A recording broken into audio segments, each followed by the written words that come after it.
Assalamualaikum warahmatullahi wabarakatuh. Sebelumnya perkenalkan, nama saya Monika Amanda Plopira. Kali ini saya akan menjelaskan terkait bab 11, yaitu permintaan agregat 2 model IS dan LM. Bab ini membahas bagaimana perekonomian jangka pendek bekerja melalui model IS dan LM, yaitu model yang menggabungkan keseimbangan di pasar barang dan pasar uang. Intinya, tingkat pendapatan nasional dan suku bunga tidak berdiri sendiri, tetapi saling mempengaruhi melalui interaksi kedua pasar tersebut.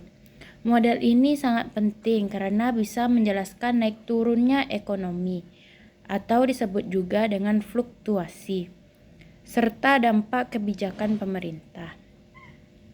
Dalam pasar barang, keseimbangan digambarkan oleh kurva IS. Kurva ini menunjukkan hubungan antara tingkat bunga dan pendapatan ketika investasi dan tabungan berada dalam kondisi seimbang, ketika permintaan meningkat, pengeluaran atau penurunan pajak. Permintaan terhadap barang dan jasa meningkat. Hal ini mendorong kurva IS bergeser ke kanan, yang berarti pendapatan nasional naik. Namun, kenaikan ini biasanya diikuti oleh naiknya suku bunga, sehingga sebagian investasi swasta bisa berkurang.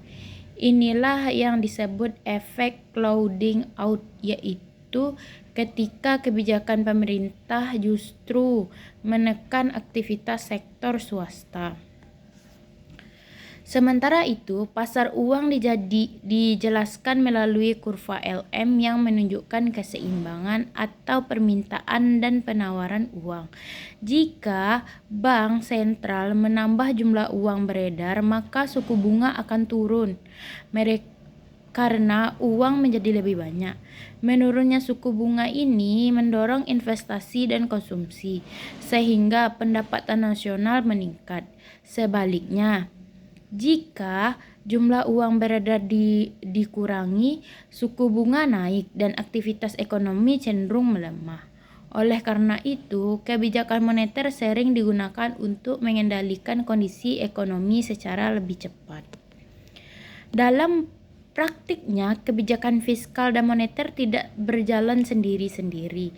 Keduanya saling digunakan secara bersamaan untuk mencapai hasil yang lebih optimal. Misalnya, ketika pemerintah meningkatkan belanja, bank sentral bisa menambah uang beredar agar suku bunga tidak naik terlalu tinggi. Jika kebijakan ini selaras, maka dampak terhadap pertumbuhan ekonomi akan lebih kuat. Namun, jika tidak selaras, kebijakan tersebut bisa saling melemahkan. Selain menjelaskan keseimbangan jangka pendek, model IS dan LM juga digunakan untuk menurunkan kurva permintaan agregat atau AD. Hubungan terletak pada perubahan tingkat harga. Ketika harga naik, jumlah uang real dalam perekonomian menurun, sehingga kurva LM bergeser dan menyebabkan suku bunga naik, serta output menurun. Sebaliknya, jika harga turun, daya beli meningkat, suku bunga turun, dan output naik. Dari proses ini termasuk kurva permintaan agregat yang menurun dari kiri atas ke kanan bawah, yang menunjukkan hubungan terbaik antara tingkat harga dan output. Bab ini juga menggunakan model IS dan LM untuk menjalankan peristiwa besar seperti depresi besar. Penurunan ekonomi pada masa itu bisa dijelaskan melalui dua pendekatan utama. Pertama, dari sisi pengeluaran, terjadi penurunan besar dalam investasi dan konsumsi sehingga kurva IS bergeser ke kiri. Kedua, dari sisi moneter, jumlah uang beredar menurun akibat banyaknya bank yang gagal, sehingga kurva LM juga bergeser ke kiri. Kombinasi kedua hal ini menyebabkan penurunan output yang sangat tajam. Selain itu, peran deflasi juga dibahas secara teori. Penurunan harga bisa membantu pemulihan ekonomi karena meningkatnya daya beli uang.